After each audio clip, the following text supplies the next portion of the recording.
Hello hi welcome to all. എല്ലാവരും സുഖമായി safe ആയിരിക്കുന്നെന്ന് വിശ്വസിക്കുന്നു.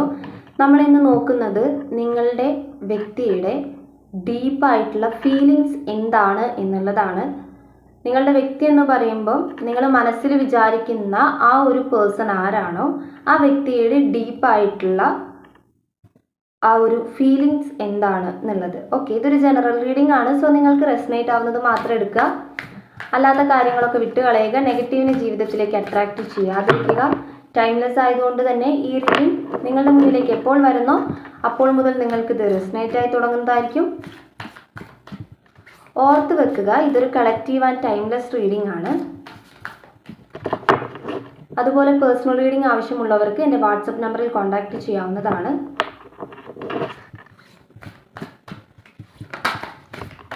അപ്പോൾ നമുക്ക് റീഡിങ്ങിലേക്ക് പോവാം. വളരെ പോസിറ്റീവായിട്ട് തന്നെ തിങ്ക് ചെയ്യുക. നിങ്ങൾ ആരെയാണോ വിചാരിക്കുന്നത് ആ പേഴ്സൻ്റെ നെയിം മനസ്സിലേക്ക് കൊണ്ടുവരിക. അവരുടെ കൂടെ സ്പെൻഡ് ചെയ്തിട്ടുള്ള നല്ല നല്ല മൊമെൻറ്റ്സ് നിങ്ങൾ മനസ്സിലേക്ക് കൊണ്ടുവരിക.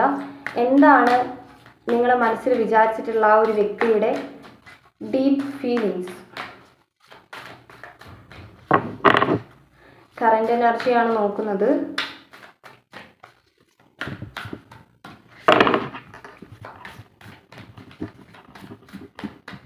എന്താണ് അവരുടെ ഡീപ്പ് ഫീലിങ്സ്.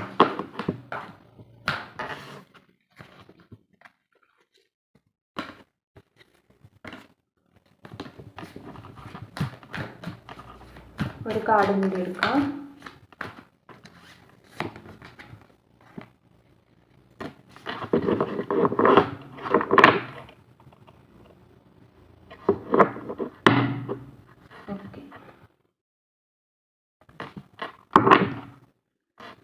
ഇവിടെ വന്നിട്ടുള്ള കാർഡ്സ് എല്ലാം തന്നെ അവരുടെ പ്ലാനിങ്സിനെയാണ് കാണിക്കുന്നത്.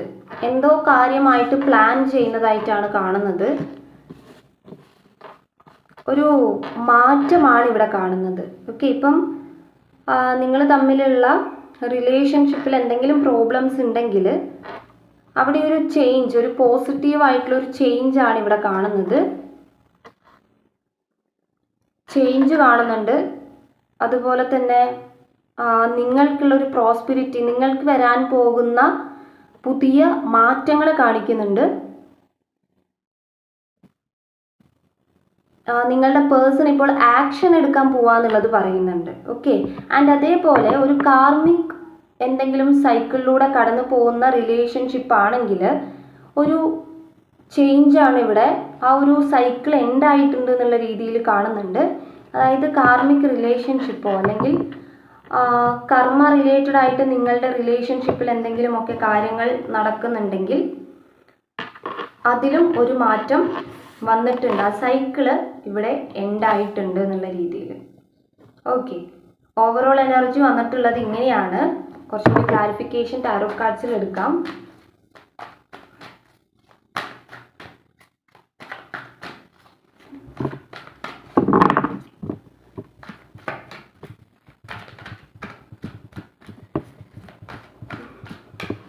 അവരുടെ ഡീപ്പ് ഫീലിങ്സ് ആണ് നോക്കുന്നത്.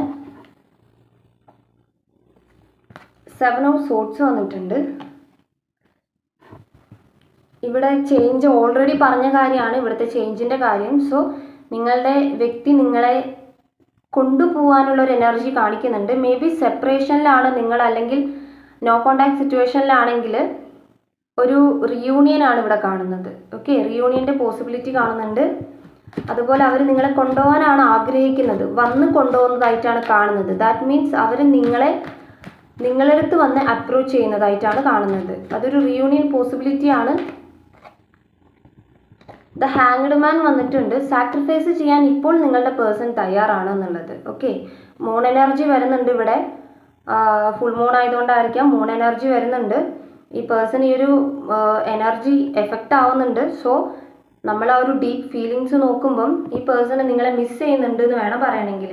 കാരണം നിങ്ങളെ കൊണ്ടുപോകാനും അതുപോലെ ഒരു റിയൂണിയനെ അപ്രോച്ച് ചെയ്യണം. ആ അപ്രോച്ച് ചെയ്യുന്നത് ഒരു സാക്രിഫൈസ് എന്ന രീതിയിലാണ് കാണുന്നത്. ആ സാക്രിഫൈസ് വരണം എന്നുണ്ടെങ്കിൽ, ഒരു ത്യാഗം ചെയ്യണം എന്നുണ്ടെങ്കിൽ അവർക്ക് മിസ് ചെയ്യുന്നത് കൊണ്ടാണ്. ഇപ്പം നിങ്ങളുടെ റിലേഷൻഷിപ്പ് സെപ്പറേഷനിലോ അല്ലെങ്കിൽ നോ കോണ്ടാക്റ്റിലൊക്കെ ആണെങ്കിൽ നിങ്ങൾക്കറിയാം അത് എങ്ങനെയാണ് പോയിട്ടുണ്ടാവുക. ഈ പേഴ്സൻ്റെ ഈഗോ കൊണ്ടിട്ടാണോ അല്ലെങ്കിൽ നിങ്ങളുടെ ഇടയിലെ പ്രശ്നങ്ങൾ കൊണ്ടാണോ എന്നുള്ളത് അറിയാം. അല്ലെങ്കിൽ നിങ്ങളുടെ ഇടയിൽ ഇപ്പോൾ പ്രോബ്ലംസ് ഉണ്ടെങ്കിൽ എന്തുകൊണ്ടാണ് ഈ ഒരു പ്രോബ്ലം ഇങ്ങനെ നിൽക്കുന്നത്, അവർ കാരണമാണോ, അവരുടെ സ്വഭാവമാണോ നിങ്ങളുടെ സ്വഭാവമാണോ എന്നുള്ളത് നിങ്ങൾക്കറിയാം. സോ അവരുടെ സ്വഭാവമാണെങ്കിൽ ആ പേഴ്സൺ ത്യാഗം ചെയ്യണം എന്നുണ്ടെങ്കിൽ അത് നിങ്ങളെ അത്രമാത്രം ആഗ്രഹിക്കുന്നത് കൊണ്ടാണ്. ഓക്കെ, അപ്പം ആദ്യം തന്നെ ഞാൻ പറഞ്ഞിരുന്നു ഇവിടെ ഒരു ചേഞ്ചും അതുപോലെ തന്നെ ഒരു പ്ലാനിങ് കാണുന്നുണ്ട് എന്നുള്ളത്. അവരെന്തോ പ്ലാൻ ചെയ്യാന്നുള്ളത്. അപ്പം നിങ്ങളെ അപ്രോച്ച് ചെയ്യേണ്ടത് എങ്ങനെയാണെന്നുള്ള രീതിയിലായിരിക്കാം അവർ പ്ലാൻ ചെയ്യുന്നത്. കുറേ നാളത്തെ കോണ്ടാക്റ്റ് ഒന്നും ഇല്ലാത്തതാണെങ്കിൽ അവർക്ക് നിങ്ങളെ ഫേസ് ചെയ്യാനുള്ളൊരു ബുദ്ധിമുട്ടുണ്ടാകും. സോ അതിൻ്റെ പ്ലാനിങ്സ് ആയിരിക്കാം. അല്ലെങ്കിൽ നിങ്ങളെ എങ്ങനെ ഇനിയിപ്പോൾ പറഞ്ഞ് കൺവിൻസ് ചെയ്യിപ്പിക്കണം എന്നുള്ളൊരു പ്ലാനിങ് ആയിരിക്കാം. 5 ഓഫ് സോർട്സ് വന്നിട്ടുണ്ട്. ചീറ്റിംഗ് എനർജിയാണ് എനിക്ക് കാണുന്നത്. മേ ബി നിങ്ങളുടെ പേഴ്സൺ നിങ്ങളെ ചീറ്റ് ചെയ്ത് പോയതായിരിക്കാം. സോ അതിൻ്റെ ഒരു ഗിൽട്ട് ഫീൽ അവർക്കുണ്ട്. അവരത് എന്താ പറയുക, ചെയ്ത് തെറ്റായിപ്പോയി എന്നുള്ളൊരു ഫീൽ അവർക്കുണ്ട്. അത് ചെയ്യരുതായിരുന്നു, അല്ലെങ്കിൽ തൻ്റെ ഭാഗത്ത് തന്നെയാണ് മിസ്റ്റേക്ക് എന്നുള്ള രീതിയിൽ കാണുന്നു. 8 ഓഫ് സോർട്സ് വന്നിട്ടുണ്ട്. അവർക്ക് എലോൺ ആയിട്ടിരിക്കുന്നതായിട്ടാണ് ഫീൽ ചെയ്യുന്നത്. ഒറ്റപ്പെട്ടൊരവസ്ഥ അവർക്ക് ഫീൽ ചെയ്യുന്നുണ്ട്. ഒറ്റപ്പെട്ടു പോയി, ചുറ്റിനുമുള്ളവരെല്ലാം തനിക്ക് നേരെ തിരിയാണ്, അല്ലെങ്കിൽ തൻ്റെ കൂടെ ആരും ഇല്ല എന്നുള്ള രീതിയിൽ. മേ ബി നിങ്ങൾ വളരെയധികം ഈ പേഴ്സൺ സപ്പോർട്ട് ചെയ്തിട്ടുണ്ടാകാം. ലൈഫിൽ എല്ലാ കാര്യത്തിലും സപ്പോർട്ട് ചെയ്തിട്ടുണ്ടാകാം. കൂടുതലും നിങ്ങളുടെ ഭാഗത്തു നിന്നും റിലേഷൻഷിപ്പിനെ പിടിച്ചു നിർത്താൻ നിങ്ങൾ ട്രൈ ചെയ്തിട്ടുണ്ടാകാം. പക്ഷേ ഈ പേഴ്സൻ്റെ സ്വാർത്ഥത അല്ലെങ്കിൽ ഈഗോ പ്രശ്നമോ എന്തൊക്കെയോ കൊണ്ട് ഒരു ക്ലാഷ് നിങ്ങളുടെ റിലേഷൻഷിപ്പിൽ ഉണ്ടായിട്ടുണ്ടാകാം. അതുമായിരിക്കാം റീസൺ. എന്താണെങ്കിലും ഈ പേഴ്സൺ ഇപ്പോൾ എലോൺ ആയിട്ട് ഫീൽ ചെയ്യുന്നുണ്ട്. ആൻഡ് അതുപോലെ തന്നെ നിങ്ങളടുത്ത് വരാനും അവർ ത്യാഗം ചെയ്യാനും ഒക്കെ തയ്യാറാണെന്നുള്ള രീതിയിലാണ് കാണുന്നത്. എഗെയിൻ 4 ഓഫ് കപ്സ് വന്നിട്ടുണ്ട്. നിങ്ങളുടെ സ്നേഹം വിട്ടു പോവാൻ അവർക്ക് പറ്റുന്നില്ല. അതായത് നിങ്ങളുടെ സ്നേഹം മറ്റാർക്കും കൊടുക്കാൻ അവർ തയ്യാറല്ല എന്നുള്ള രീതിയിൽ. ഇപ്പം നിങ്ങൾ ഒരു സെപ്പറേഷനിൽ നിൽക്കുകയാണെങ്കിൽ നിങ്ങൾ വേറൊരു മാരേജിലേക്കോ അല്ലെങ്കിൽ അവരുടെ പൊസിഷൻ വേറൊരു വ്യക്തിക്ക് കൊടുക്കുന്നൊന്നും അവർക്ക് ചിന്തിക്കാൻ പറ്റില്ല. ആ ഒരു സ്നേഹം വീണ്ടും കൂടുതലായിട്ട് തനിക്ക് തന്നെ വേണം എന്നുള്ള രീതിയിൽ അവർ ചിന്തിക്കുകയാണ്. അതായത് ഒരു പൊസസീവ്നെസ് അവർക്ക് വരുന്നതായിട്ട് കാണുന്നുണ്ട്. ഇതൊക്കെ അവരുടെ ഫീലിങ്സിനകത്ത് വരുന്ന കാര്യമാണ്. ക്യൂൻ ഓഫ് പെൻഡക്കിൾ വന്നിട്ടുണ്ട്. നിങ്ങളിപ്പം വളരെ സന്തോഷത്തിലും നിങ്ങൾ അവരെ കുറിച്ചിട്ട് അത്ര വലിയ ആലോചിക്കുന്ന കൂട്ടത്തിലൊന്നും അല്ല, അല്ലെങ്കിൽ നിങ്ങൾ നിങ്ങളുടെ കാര്യം നോക്കുന്ന രീതിയിലാണെന്ന് അവർ ചിന്തിക്കുന്നുണ്ട്. പേജ് ഓഫ് സോർട്സ് വന്നിട്ടുണ്ട്. കാൽക്കുലേറ്റ് ചെയ്യാണ്, അതുപോലെ പ്ലാൻ ചെയ്യാണ്, എന്താ ചെയ്യേണ്ടതെന്നുള്ളത് പ്ലാൻ ചെയ്യാണ്. ക്യൂൻ ഓഫ് സോർട്സ് വന്നിട്ടുണ്ട്. എങ്ങനെയെങ്കിലും നിങ്ങളെ അപ്രോച്ച് ചെയ്യണം, അതാണ് ഇപ്പോൾ അവരുടെ മെയിൻ കാര്യം. മൂൺ കാർഡ് ഇവിടെ bottom of the deck moon കാർഡാണ് വന്നിട്ടുള്ളത്. പറഞ്ഞല്ലോ, മൂൺ എനർജി അവർക്ക് കാണുന്നുണ്ട്. ആൻഡ് അതുപോലെ തന്നെ ഇവിടെ അവർ അപ്രോച്ച് ചെയ്യുന്ന സമയത്ത് അവരുടെ ഒരു ഈഗോ അവർ വിടാനുള്ള ചാൻസ് ഉണ്ട്. ഒരു കർമ്മ ഉണ്ടായതായിട്ടും കാണിക്കുന്നുണ്ട്. മേ ബി ഈ കർമ്മ സൈക്കിൾ ഉണ്ടാവുന്ന സമയത്ത് അവർക്ക് ഒരുപാട് പാഠങ്ങൾ പഠിച്ചതായിരിക്കാം, മാറ്റങ്ങൾ വന്നതായിരിക്കാം.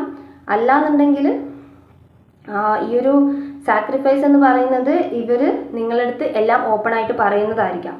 ഓക്കെ, മൂൺ കാർഡ് വന്നതുകൊണ്ട് തന്നെ ഇവർക്ക് എന്തൊക്കെയോ പേടി നിങ്ങളെ അപ്രോച്ച് ചെയ്യുമ്പോൾ, അല്ലെങ്കിൽ നിങ്ങൾ എന്തെങ്കിലും ഇങ്ങനെ ക്വസ്റ്റ്യൻസ് റിപ്പീറ്റ്ലി ചോദിച്ചുകൊണ്ടിരിക്കുന്നുണ്ടാകാം. നിങ്ങൾക്ക് ഉത്തരം കിട്ടാത്ത കാര്യം ഒരു ക്ലാരിഫിക്കേഷന് വേണ്ടിയിട്ട് നിങ്ങൾ എഗെയിൻ ചോദിക്കുന്നുണ്ടാകാം. നിങ്ങൾക്ക് അറിയാമെങ്കിൽ പോലും നിങ്ങൾ പിന്നെയും ചോദിക്കുന്നുണ്ടാകാം. കഴിഞ്ഞു പോയത് പിന്നെയും എടുത്തിട്ട് ചോദിക്കുന്നുണ്ടാകും. അപ്പോൾ ഈ പേഴ്സൺ ഒരു പേടി പോലെ അല്ലെങ്കിൽ ആൻസൈറ്റി ഒക്കെ ഉണ്ടാവുകയാണ് നിങ്ങളടുത്ത് എങ്ങനെ പറയണം, അല്ലെങ്കിൽ നിങ്ങളെങ്ങനെ അപ്രോച്ച് ചെയ്യണം എന്നുള്ളത്. സോ ഒരു കമ്മിറ്റ്മെൻ്റാണ് ഇവിടെ കാണിക്കുന്നത്. ഓവറോൾ എനർജി നമുക്ക് ഫുള്ളായിട്ട് നോക്കുകയാണെങ്കിൽ ഇവിടെ ഒരു മിസ്സിങ് എനർജിയാണ്. അവരുടെ ഒരു ഡീപ്പായിട്ടുള്ള ഫീലിങ്സ് എന്താന്ന് നോക്കുമ്പോൾ നിങ്ങൾ വേണം, നിങ്ങളുടെ പ്രസൻസ് വേണം എന്നുള്ള രീതിയിൽ. സോ ഇവിടെ ഒരു റിയൂണിയനാണ് കാണിക്കുന്നത്. ആൻഡ് അതേപോലെ തന്നെ നിങ്ങൾ അപ്രോച്ച് ചെയ്യുന്ന രീതിയാണ് കാണിക്കുന്നത്. അപ്പം ഇവിടെ നിങ്ങൾക്കുള്ളൊരു ഗൈഡൻസ് എന്താണെന്ന് വെച്ചിട്ടുണ്ടെങ്കിൽ അവർ തിരിച്ചു വരുന്ന സമയത്ത് നിങ്ങൾക്ക് വേണം എന്നുള്ളൊരു പേഴ്സൺ ആണെങ്കിൽ, നിങ്ങൾക്ക് എപ്പോഴും കൂടെ വേണം എന്നുള്ളൊരു പേഴ്സൺ ആണെങ്കിൽ, അവർ തിരിച്ചു വരുന്ന സമയത്ത് അവരെ പിന്നെയും ക്വസ്റ്റ്യൻസ് ചോദിച്ചിങ്ങനെ അലട്ടാതിരിക്കുക, അല്ലെങ്കിൽ എന്താ പറയുക, അവർക്ക് പിന്നെയും ഒരു ടെൻഷൻ കൊടുക്കാതെ അല്ലെങ്കിൽ കൺഫ്യൂഷൻ ആക്കാതെ പഴയ കാര്യങ്ങൾ അവിടെ തന്നെ വിട്ടേക്കുക. എന്നിട്ട് പുതിയത് എങ്ങനെയാണോ അവരാഗ്രഹിക്കുന്നത് പോലെ അല്ലെങ്കിൽ പഴയതിനേക്കാൾ ബെറ്റർ ആക്കാൻ ശ്രമിക്കുക. അവരെങ്ങനെയാണോ നിങ്ങളിൽ നിന്നും വിട്ടുപോയത് അത് ആ രീതിക്ക് തന്നെ അവരെ പിന്നെയും അതിലേക്ക് വിട്ടുകൊടുക്കുകയോ അല്ലെങ്കിൽ അതിനൊരു അവസരം ഉണ്ടാക്കി കൊടുക്കുകയോ ചെയ്യാതെ നിങ്ങൾക്ക് വേണ്ടതാണെങ്കിൽ മാത്രം നിങ്ങൾ ശ്രദ്ധിക്കുക എന്നുള്ളതാണ്. ഓക്കെ.